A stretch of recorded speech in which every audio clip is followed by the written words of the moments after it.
ยฟ้าเอ้ยฟ้าห้องเสียวและจะมาฟ้าไว้โนเพิ่นมาฟ้าห้องเสียวขันลาค่าสลึงเดียวสากาอายจังสิแต่งโนรังนองละขันเป็นเพิ่นกว่านั้นโนกว่านั้นโอ้โอ้โอ้โอ้ยให้นางนองแต่งพี่ชายให้นางนองแต่งพี่ชายสวยไหมเอ้ยโอ้ยน้องโอ้ย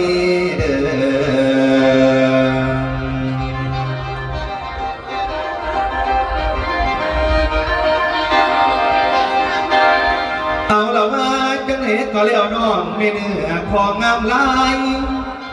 เธอใช่บ่ท่านมีดอกโคของสองสอนไปหาผัวทั้งเมืองร้อนทั้งเมืองหนาวกับมิดมีเมืองแท้เล่นบ่องนี้บ่หันการับประทานสิหาแฟนต่างบ้านต่างประเทศหรือใดสิเอาผัวคนไทยคนไทยผัดเบื่อฟังจนแขนเสี่ยวคนรวยเนี่ยคติรักสักไงโอ้ยน้อ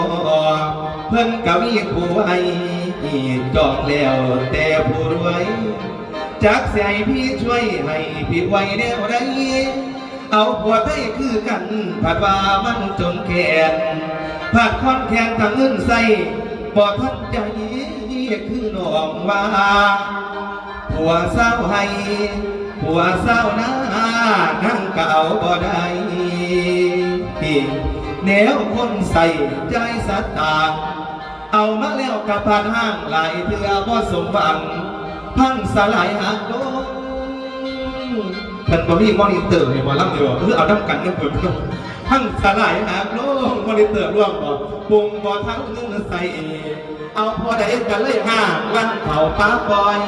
อีกจักน้อยผัดว่าเขาเอวเจ้าบ่สะแวงอยู่ลมแรงคือบัวธรรมดากะบ่เป็นคือเขาแบบหมู่เฮาเศร้าบาดเนี่ยอยากถือเงินล้านแต่ทางไหนเอาหน้าพูแต่เงินโตเปลี่ยนให้โซเหยียบขี่ไก่บ่แตกย้อนยามหอนแลนใส่แอถึงอากาศพัดว่าแย่ไผ่นอเมียสิยอมรับความอดทนบ่มีเลยบ่มีเลยทองเม็ดหน้าเด้อขายเอ็มลามีแต่โสดาดินแต่น้ำเนื้อสางเพิ่น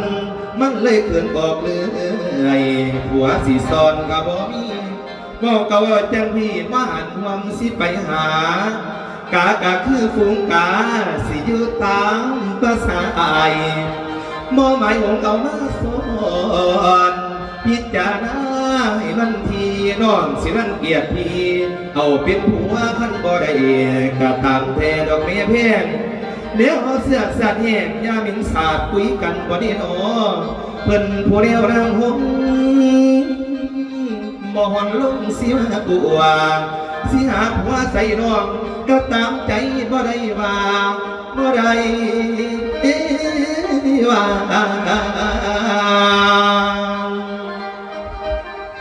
ดวงสาตาโนสัมนี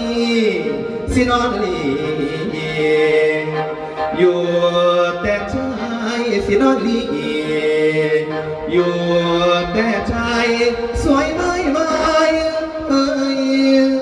โอ้ยไว้นอไว้นอโอ้ยลังนา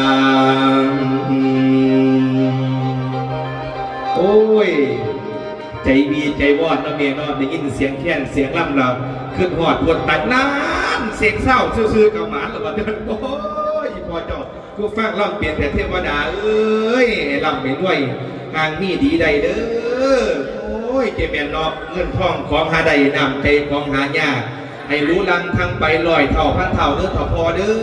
อบ่ถูกกว่ายากกว่าลำบากยากคนอาจารย์